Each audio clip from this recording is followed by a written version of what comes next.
Hello, everybody, and welcome to my channel. This is Becky at Aunt Beck's Creations. Forgot that light over there. Hang on. Oh, having some issues with the old leg today. Oh, I'd like to know why 60 seems to be the magic number for things to start failing like crazy, but I'm managing. It's just, I had a rough night and the muscle in my thigh is like a brick right now. And I don't have any muscle relaxers, but I'm supposed to see the orthopedic surgeon on Thursday. Hoping, with fingers crossed, that the truck will be out of the shop. It's in to get brakes. It doesn't have brakes right now.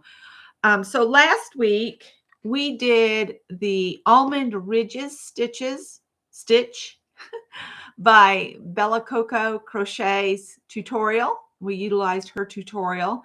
She has a lot of wonderful tutorials on her channel. I did not put a link to this stitch in today's video. The only link I've got in today's description box is the stitch we're doing this week. But I wanted to share my strip, and I've got it on a baby hanger, because my strips are going to be narrow. So, and I have a bunch of these for when I do Project Dress a Girl. I put the little dresses on these little hangers so I can display them when I do my videos. But anyway, this was the stitch. This is 5.5 inches wide by 36 inches long, which is a crib blanket or a lap blanket. So, and the reason we're doing these in strips, hi Mary, is we are going to sew them together on the long edges, and we'll end up with either a lap blanket or a crib blanket. I'll get the words out eventually. But I love the almond stitch. I love the pattern. And I got to thinking, if this was just a little bit wider, maybe 3 inches wider, this would make an awesome cowl. You know, stitch it wider so it wouldn't that be a cool cowl? Actually, that right there would make a great scarf. And it looks pretty. So if you're in a colder climate where you've got that opening where your coat is, this would be perfect for that, wouldn't it? But anyway, I digress.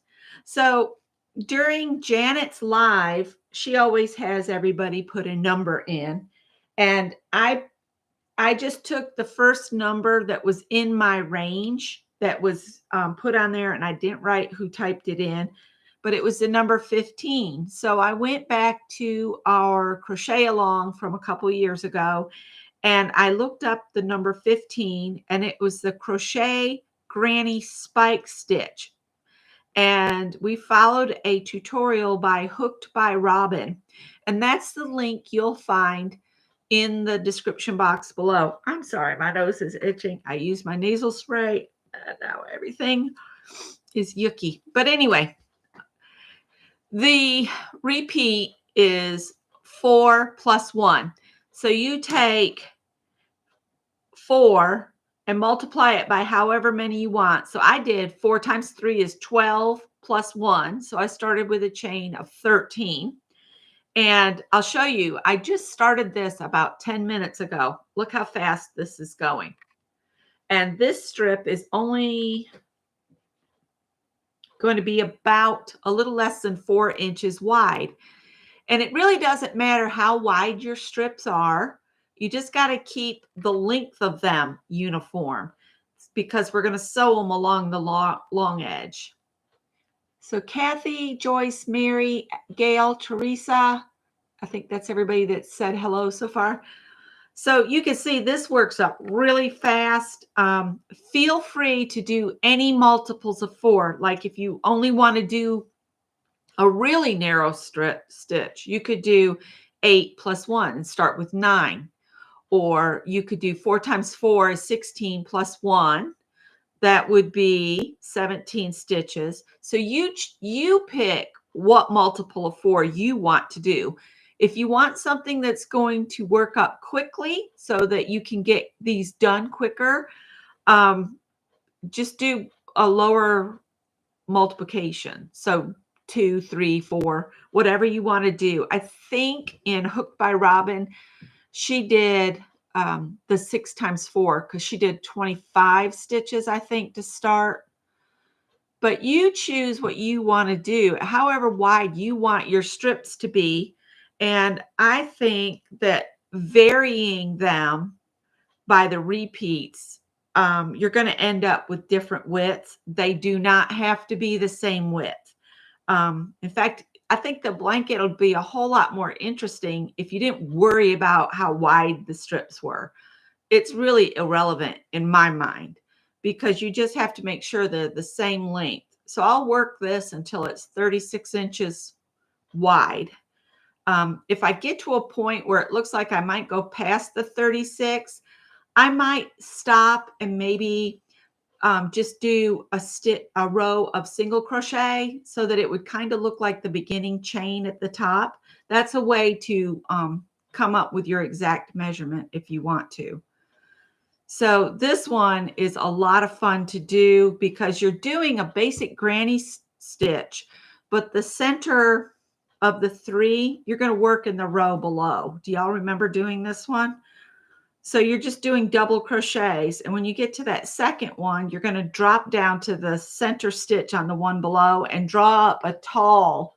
You have to draw your first set of 2 that you're going to pull off. You have to make them as tall as your stitches up here.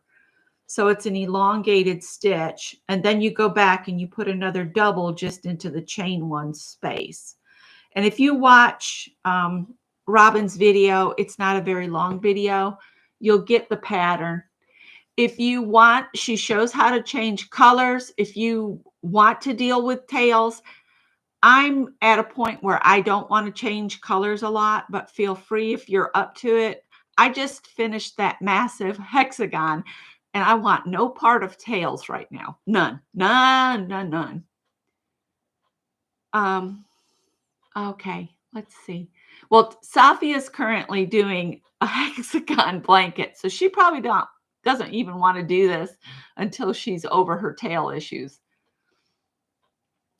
But I will say that this crochet granny spike stitch does look more effective and interesting if you change colors. But I'm going to leave that entirely up to you. You don't have to change colors on every row. You could do like every 2 rows, every 3 rows, just to get some stripes going.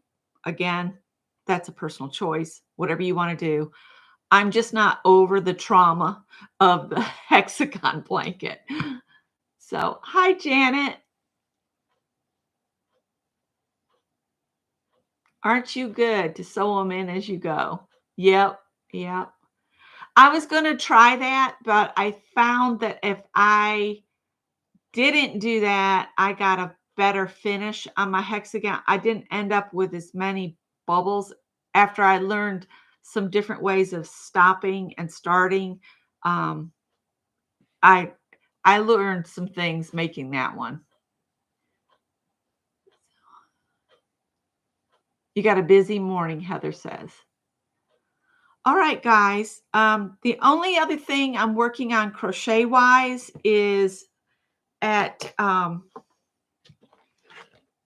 Yarnspirations. I printed off this Lily Sugar and Cream. I'm just going to share this in case anybody else likes to make lunch carrying or casserole carrying totes.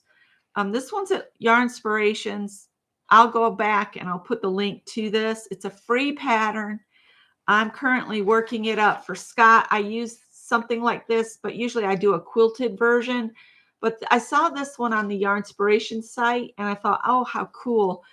But I'm trying to use the yarn I already had opened. So I started it with red. I'm going to run out of red. So it's going to be multicolored. But this is how it's going so far. This is the right side. So I'm hoping I can get the center part done, and then I'm going to build off the sides because it's 4-sided. You can see it's 4-sided. And what it does is in in you're going to feed two sides up through the other two sides, and it uses rings, metal rings. It says to use 3 1.5-inch metal rings. I found D-rings that were 1.5 at Joann's. I've got in my basket on Amazon to order 1.5 metal rings. So they're welded circles. That's what you really need, because this yarn is pretty dense, and the D-rings I don't think are going to give me enough space to feed the handle through. Just something I got to look into. Yeah, but that's the other crochet project. I'll put a link to that pattern so you guys can print it off if you want to. It's great. It's made for casseroles, but Scott uses the totes to get his lunch back and forth to school. Hola.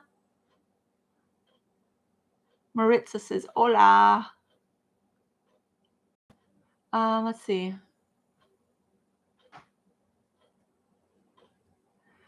Yeah, I saved a bunch of my sew-ins till the end, and I had a massive pile of tails on the table. But that's okay, because I put them in my tail box for that embroidery project on burlap I have up here that I need to get going on. But again, the stitch for this week is the Crochet Granny Spike Stitch. Tutorial is by Hooked by Robin. And your repeat is a division of 4 plus 1. All right. I don't really have anything else planned. I'm going to take this and finish it up really quick. I mean, I did all of this in like 15 minutes. So it doesn't take long at all. And Mary mentioned maybe doing hers as squares. And the only problem I can see with that is getting a uniformity. Although I have seen on Pinterest some amazing Afghans and sweaters where they used all different shapes and sizes of stuff and then just hooked them all together to form the sweater or the blanket. And those look cool. If you want to look up freeform crochet, it is so much fun, and you can do anything. And then you just have to, make up little pieces that'll fit in your openings. So if you want to look up something new, that's something. Mary says she does wonky. It's okay.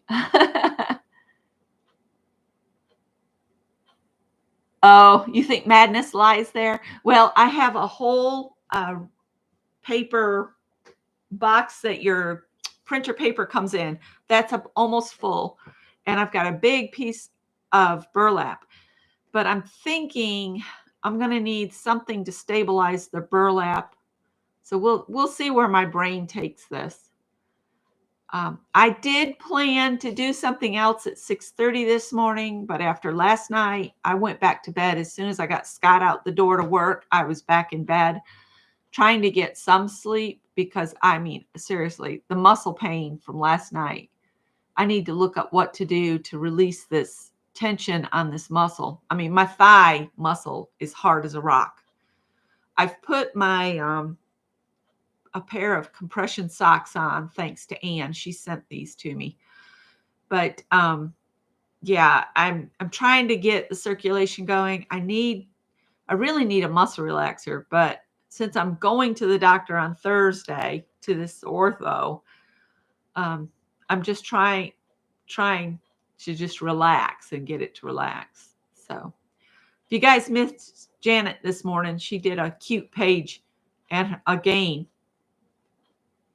That's what I'm thinking, Pam, is maybe the heating pad.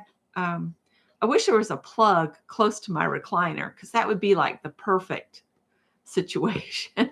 But of course, I can always move my recliner closer to an outlet, I guess. I'll just shove the chair across the floor. All right, dear friends, I'm going to let you go. If you're participating, feel free to shoot me a message with your pieces as you finish them. I know Joyce sent me a picture from hers, and she used the most beautiful color on hers last week.